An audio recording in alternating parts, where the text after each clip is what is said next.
Between 66 and 67 AD, something truly remarkable unfolded in Jerusalem. Entire families of Christians began to pack up their belongings and leave the city, seemingly overnight. The historian Eusebius of Caesarea meticulously documented this mass exodus in his renowned work, Ecclesiastical History. According to his detailed records, nearly the entire Christian community residing in Jerusalem made the collective decision to flee to Pella, a city nestled in the mountains of what we know today as Jordan. What elevates this event to historical significance is the timing. Jerusalem was then experiencing the height of its prosperity and influence. Herod's temple, which had been painstakingly rebuilt over a period of 46 years, was universally regarded as one of the greatest architectural achievements of the ancient world. Its gleaming white marble stones and intricate golden ornaments were said to be visible from miles away, a testament to its grandeur. The city played host to hundreds of thousands of pilgrims each year, a constant influx that fueled a thriving and robust economy. Yet, amidst this opulence, the Christians seemed to possess information that eluded other groups within the city. They interpreted the earliest signs of revolt against the iron grip of Rome as an explicit warning to evacuate, while Jewish leaders busily organized resistance efforts, confident in their belief that God would protect their sacred city from harm. The followers of Jesus collectively made the difficult decision to evacuate. Eusebius recounts that this preemptive flight ultimately saved the lives of the entire Christian community in Jerusalem. When Titus eventually arrived with his formidable legions in 70 AD, there were no Christians left within the city walls. This seemingly small detail becomes even more relevant and impactful when we analyze the sheer scale of the subsequent massacre. Josephus, a contemporary historian, estimated that a staggering 1.1 million people perished during the prolonged siege and eventual destruction of Jerusalem. The Christians' shrewd decision serves as a poignant demonstration of how minority groups can sometimes possess the unique ability to interpret critical political signals that go unnoticed by the majority. They intuitively understood that a revolt against what was then the greatest military empire in history would inevitably end in disaster. Jewish leaders, on the other hand, tragically underestimated the overwhelming power of the Roman response and simultaneously overestimated their own capacity for sustained resistance.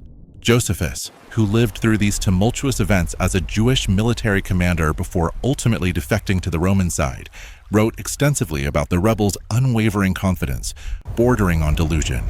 They firmly believed that divine intervention would swoop in to save them at the last possible moment. This deeply held religious conviction, when coupled with fervent national pride, effectively blinded them to the brutal military reality they faced. The flight of the Christians later became a cornerstone argument used by early theologians to explain the definitive and permanent separation between Judaism and Christianity. It represented the pivotal moment when the followers of Jesus physically and symbolically distanced themselves from the Jewish matrix, thereby establishing themselves as an independent religious movement. A profound event that forever altered the historical trajectory of both faiths. He was a mere 30 years old when he was entrusted with what seemed like the most impossible mission the Roman Empire could possibly conceive. His father, Emperor Vespasian, had already conquered half of the known world, but he now handed his son a challenge so daunting that it made even the most seasoned and battle-hardened generals tremble with trepidation. To destroy a city that had never before fallen, a fortress that audaciously defied all the known laws of military engineering. Titus Flavius arrived at the formidable gates of Jerusalem in the spring of 70 AD and remained in contemplative silence for several minutes, absorbing the sheer magnitude of the task before him. Standing before him was what the Romans themselves openly acknowledged as an architectural miracle, a testament to human ingenuity. 3 concentric walls, each more imposing than the last, protected the city from invaders. The outer wall stood an impressive 13 meters high and 3 meters thick, a formidable barrier in its own right. The second wall was even taller, further compounding the challenge for any potential attacker. And the third wall, the innermost layer of defense that protected the sacred temple, seemed to have been constructed by giants, an insurmountable obstacle. Josephus, who was present as a Roman interpreter, meticulously described the young general's deliberate reaction. Titus spent 2 entire days meticulously walking around the city, carefully studying every stone, every tower, every potential angle of attack. His legions, renowned for their discipline and battle prowess, watched in respectful silence. They had decisively defeated Celts, Germans, and Britons in countless campaigns. But this was undeniably different, a challenge unlike any they had faced before. The walls weren't simply tall and imposing, they were intelligently designed, a product of cunning strategy. Herod the Great had devised a revolutionary defensive system decades earlier, incorporating innovative features that would frustrate any invading force. Massive 20-meter towers alternated every 60 meters along the walls, providing overlapping fields of fire. Double gates created deadly traps for any invaders who managed to breach the outer defenses. And Jerusalem's unique topography itself transformed any potential attack into what amounted to a suicide mission. The city was strategically situated atop a series of steep hills, providing a natural defensive advantage. On the east side, the treacherous Kidron Valley plummeted into a 100-meter ravine, an impassable barrier.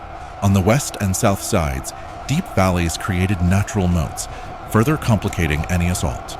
Only the north side offered relatively flat access to the city, but even there, Herod had constructed the formidable Antonia fortress, a wall within a wall, effectively protecting the temple courtyard from attack. The Roman military engineers spent several days meticulously evaluating the fortifications, meticulously analyzing every detail. Their conclusions were, to put it mildly, discouraging. Conventional catapults, the workhorses of ancient siege warfare, would not be able to reach the inner walls due to the unfavorable topography. The stones used in the construction were so massive and precisely fitted that they could not be easily broken by traditional battering rams. But Titus possessed something that his engineers did not: invaluable information from within the city itself. Josephus had defected to the Roman side 2 years prior and knew every single weakness of Jerusalem's defenses. However, the greatest weakness of all was not to be found in the walls themselves, but rather within the population it contained. 3 fiercely competitive Jewish factions were engaged in a brutal civil war inside the city, squabbling for power and resources. They were burning each other's food supplies, exacerbating the already dire situation. They were killing more Jews than they were Romans, effectively aiding the enemy's cause. The young general, witnessing this internal strife, smiled for the first time in days. He realized that he didn't need to break down the walls by force. He simply needed to wait patiently and allow Jerusalem to destroy itself from within, while he maintained control of the situation from the outside. It was a cunning strategy that even his experienced father had not considered, but it promised to be far more effective than any battering ram ever built. One of the most bewildering and surprising aspects of the siege of Jerusalem was the raging civil war that was simultaneously taking place within the city walls. While the highly disciplined Roman legions methodically positioned themselves on the outside, tightening their grip, 3 fiercely rival Jewish factions were engaged in a desperate struggle for control of the capital. John of Giscala, a charismatic and ambitious leader, commanded approximately 6,000 men and controlled the temple and the upper, more affluent part of the city. Simon Bar Giora, a ruthless and battle-hardened commander, led approximately 10,000 soldiers and held sway over the lower city, where the majority of the population resided. Eleazar ben Simon, a fanatical zealot, had established himself in the inner courtyard of the temple with 2,000 dedicated followers, further complicating the already volatile situation. Josephus, who had first-hand knowledge of the events, meticulously documents that these warring factions expended far more energy and resources fighting each other than they did confronting their common enemy, the Romans. The Jewish historian vividly records numerous episodes that demonstrate the astonishing level of irrationality that the leaders had succumbed to. During Passover of 70 AD, a time when thousands of pilgrims typically flocked to Jerusalem to celebrate the sacred holiday, Eleazar made the fateful decision to open the temple gates to John, ostensibly for joint religious celebrations and a show of unity. However, this act of apparent goodwill was nothing more than a thinly veiled military maneuver in disguise. John, seizing the unexpected opportunity, launched a surprise attack on Eleazar's unsuspecting forces inside the sacred enclosure itself, desecrating the temple grounds with bloodshed. This profound internal division had deep political roots, stemming from fundamental disagreements about the goals and strategies of the revolt against Rome, which had begun in 66 AD. Some groups were driven primarily by religious fervor, believing that it was their sacred duty to liberate Jerusalem from Roman rule. Others were motivated by political nationalism, seeking to establish an independent Jewish state free from foreign interference.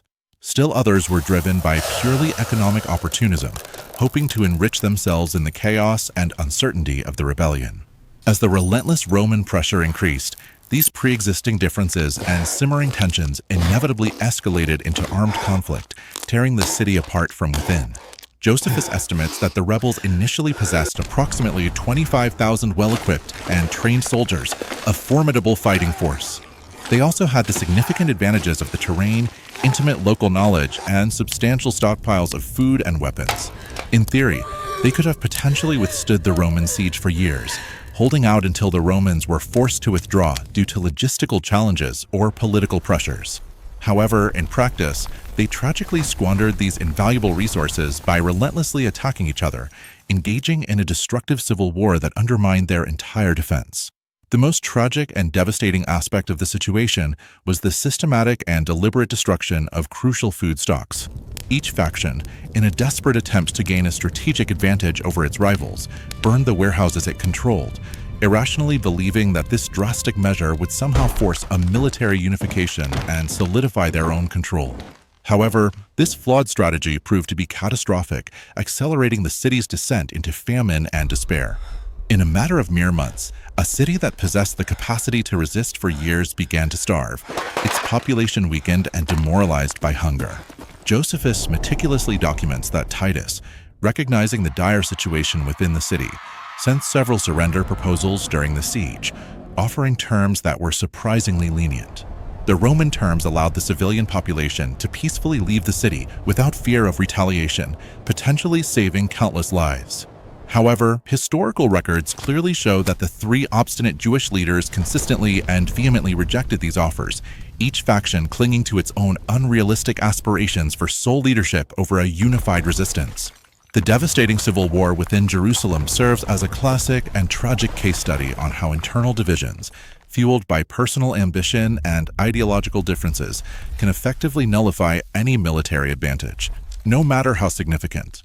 The Romans, in the initial stages of the siege, didn't even need to break down the walls by force.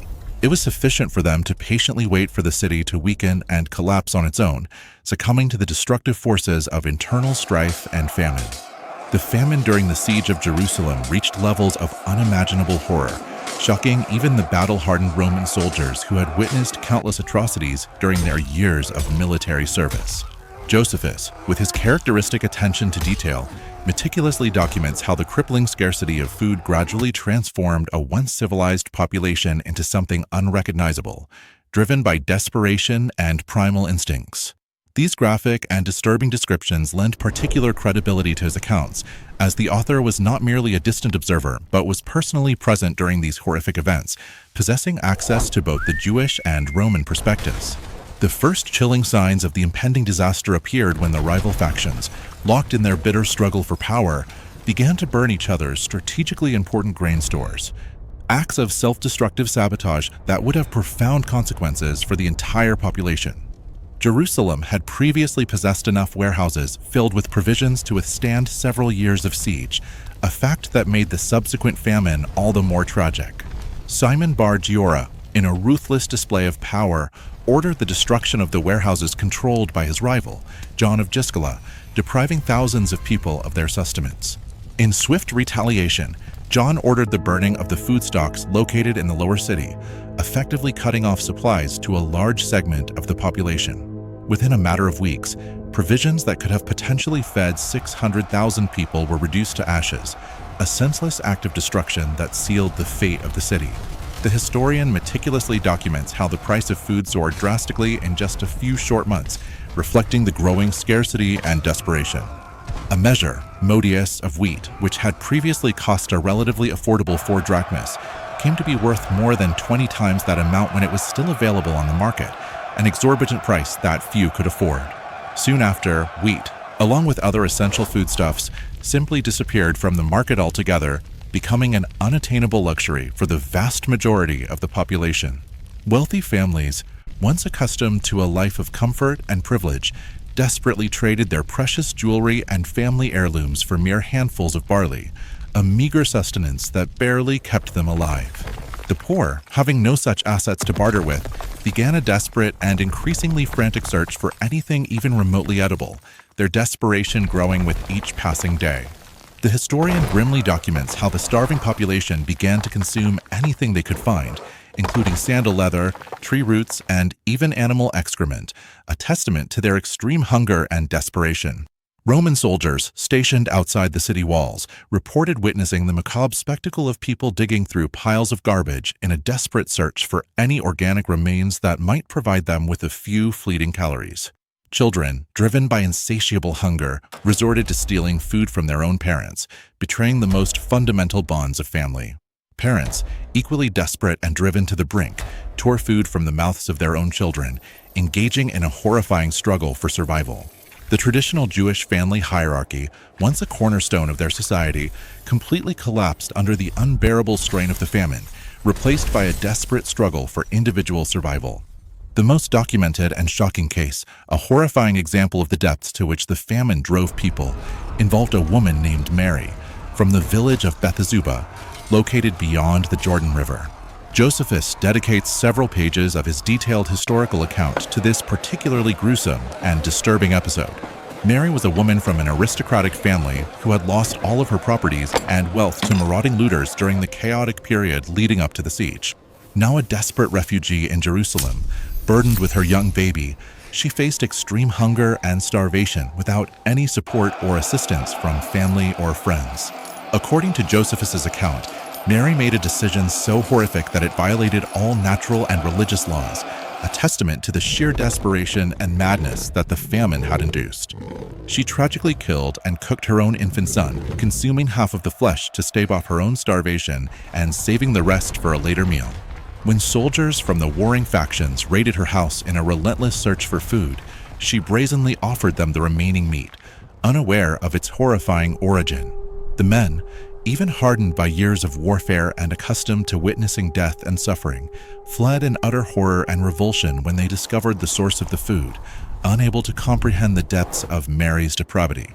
The shocking news of Mary's act spread rapidly throughout both the Jewish and Roman ranks, a chilling reminder of the horrors of the famine. Titus, according to Josephus, was deeply disturbed and profoundly saddened when he learned of the incident, recognizing the profound implications of such an act. The Roman general allegedly declared that he did not want to be remembered in history as the commander who forced a mother to commit such an unspeakable act of desperation, a sentiment that reveals a surprising degree of empathy. He again offered terms of surrender to the Jewish leaders, hoping to bring an end to the suffering and prevent further atrocities, but they stubbornly refused to yield. Josephus uses this horrifying episode to demonstrate how the devastating civil war had not only destroyed the military defenses of Jerusalem, but had also eroded the very moral foundations of Jewish society, leaving it vulnerable to complete collapse. For him, this act of cannibalism was the true sign that the city was irrevocably doomed, not by the overwhelming strength of the Roman legions, but by the insidious internal self-destruction that the relentless famine had caused.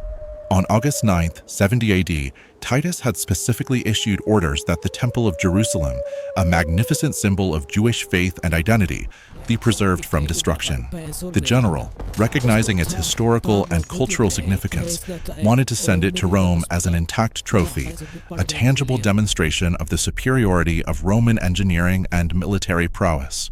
But during the final, desperate battle for the city, something went terribly wrong, spiraling completely out of control and defying Titus's explicit orders. Josephus vividly records that the final and decisive battle for the temple began at dawn, as the Roman legions relentlessly pressed their attack. The Roman legions had finally breached the formidable outer wall and were advancing through the sacred courtyards, their progress fueled by a thirst for victory. The remaining Jewish resistance, weakened by starvation and internal conflict, was concentrated in the last remaining strongholds, fighting with the desperate ferocity of those who had nothing left to lose. Hand-to-hand combat raged throughout the day, a brutal and chaotic struggle in which neither side gave any quarter. A Roman soldier from the 10th Legion, whose name Josephus unfortunately does not record for posterity, made a fateful and irreversible decision that would forever alter the course of history. During the intense fighting in the inner courtyard, amidst the chaos and carnage, he impulsively took a burning torch and recklessly threw it through a gilded window of the main sanctuary, an act that would have unimaginable consequences. Titus, who was actively directing the battle from another sector of the city, received the devastating news with a mixture of disbelief and horror. The fire, once ignited, rapidly spread through the dry cedar wood and the highly flammable resinous ornaments that adorned the temple, consuming everything in its path with frightening speed. The specific date of the temple's destruction deeply impressed both the Jews and the Romans who were present, adding a layer of profound religious significance to the event. The 9th day of the month of Av in the Jewish calendar corresponds exactly to the same day that the first temple, built by the wise King Solomon centuries earlier, had been destroyed by the Babylonians in 586 BC, a staggering 656 years earlier. This remarkable temporal coincidence was meticulously recorded as something truly extraordinary by the chroniclers of the time, who were struck by the uncanny parallel between the two devastating events. Jewish tradition, known for its meticulous record-keeping, preserved detailed accounts of the dates of all important historical events, both joyous and tragic.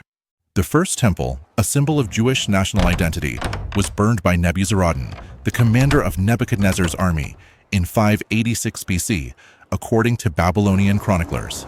Now, in 70 AD, the Second Temple, painstakingly rebuilt after the Babylonian exile, burned on precisely the same date on the Jewish religious calendar, a chilling coincidence that later generations would interpret as being prophetically significant, a sign of divine displeasure.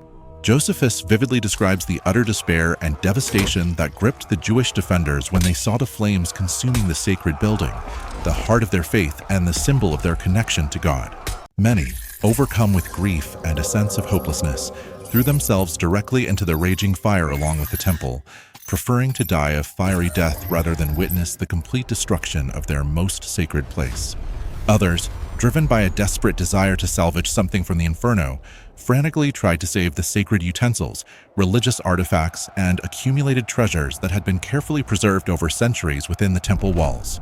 Most of these salvaged objects were later sent to Rome, where they were displayed in Titus's triumphal procession, a visible symbol of Roman victory and Jewish subjugation. Tacitus, the renowned Roman historian, confirms in his meticulous records that Titus made every effort to control the fire once he learned what had happened, recognizing the far-reaching consequences of such an act. The Roman general fully understood that the destruction of the temple would transform a relatively straightforward military victory into a permanent and enduring symbol of humiliation and subjugation for the Jewish people, a wound that would never fully heal. He immediately ordered his soldiers to fight the flames with all their might, but the fire had already spread beyond any human control, consuming the temple in a raging inferno. The temple burned for 3 consecutive days, an unstoppable blaze that lit up the Jerusalem sky. The massive marble stones, heated to extreme temperatures, cracked and shattered with explosive force. Melted gold, once adorning the temple's intricate details, ran down the cracks in the rock, prompting opportunistic Roman soldiers to tear down the remaining stones one by one in a desperate attempt to recover the precious metal, further contributing to the destruction. Literally, not a single stone was left upon another of the main temple building, reducing it to a smoldering ruin.